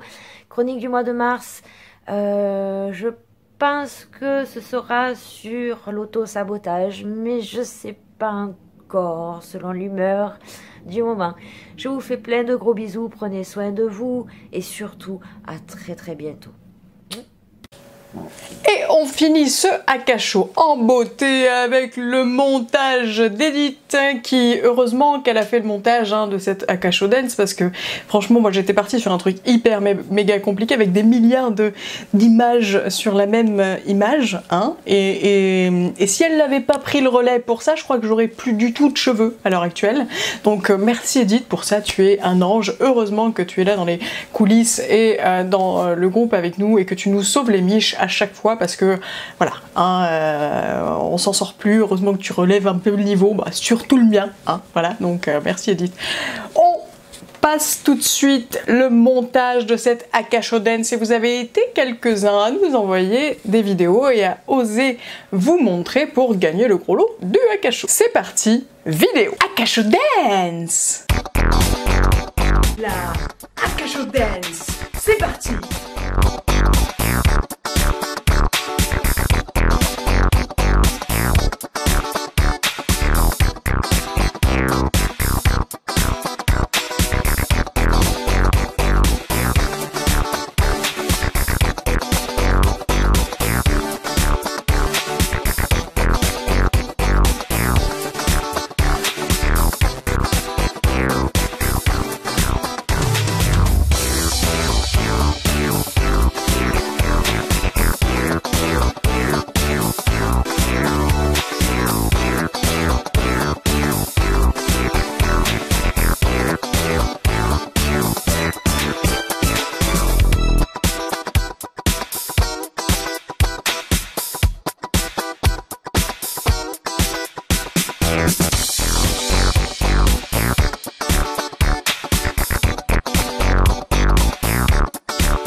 Voilà, voilà! Donc merci encore à tous d'avoir envoyé ces vidéos, d'avoir participé à ce concours. On en refera d'autres petits concours un petit peu par-ci par-là au fil des mois. Toutes nos félicitations à Laetitia, la grande winneuse de ce concours de la Akasho Dance, qui remporte la totalité des lots que nous avons énoncés précédemment et dont je ne me souviens plus là tout de suite. Bref, Saïda t'enverra un petit mail pour qu'on t'organise tout ça aux petits oignons. T'inquiète pas. On termine ce Akasho avec la question du spectateur. Je vous ai demandé dans la semaine si vous aviez des questions à me poser et nous avons pioché au pif, enfin presque, parce qu'en fait c'est la première qui a posé la question parce que j'étais ric-rac au niveau du tournage, hein, donc voilà, j'ai pris la première. Donc c'est Marie-Pierre qui nous a posé la question, savoir si nos guides interviennent dans les réunions de la team. Alors Marie-Pierre, j'ai le regret de t'annoncer que oui, ils sont là constamment, tout le temps. Alors ça fout un bordel mais monumental parce qu'entre les miens qui bottent des culs à longueur de temps, les guides bisounours de Zune et des autres, ceux qui ont un avis divergent à peu près sur tout, ceux qui ont leurs idées, et puis en plus au sein d'une équipe de 7 filles avec Edith, ça devient vite un capharnaüm extraordinaire, hein. On commence tous à se fracasser la gueule les uns les autres, tout amour, hein, en tout amour et tout honneur, hein, bien évidemment. Mais voilà. Et à la fin, c'est Bibi qui doit prendre les décisions et qui doit trancher un petit peu dans le lard de tout le monde.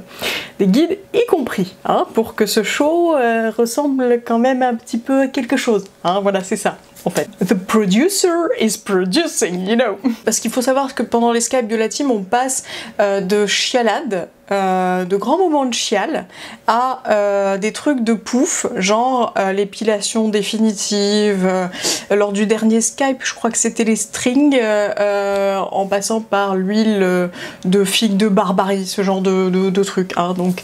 Et au milieu de ça, il y a moi, hein, la boss, qui suis supposée prendre des décisions et choisir un sujet ou l'autre, etc. Et puis donner des directives.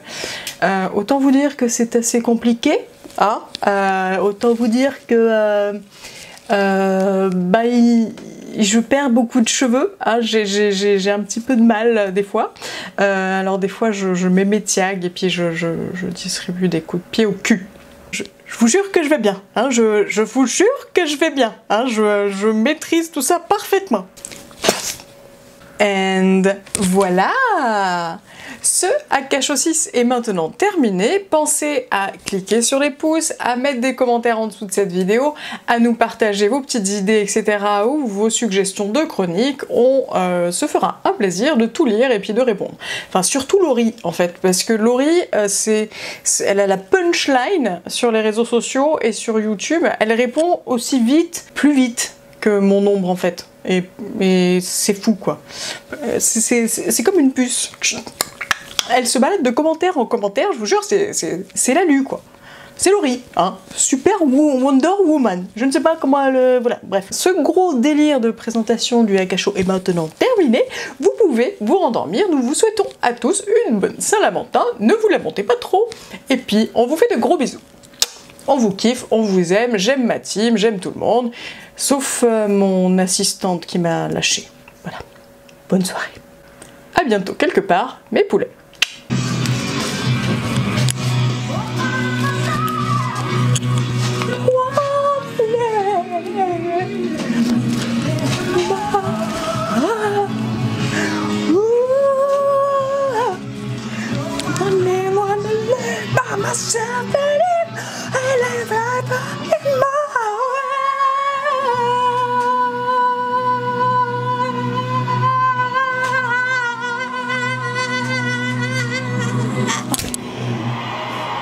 Mon précieux, mon trésor, si tu souhaites rejoindre la communauté du Akasho, à la chaîne tu dois t'abonner.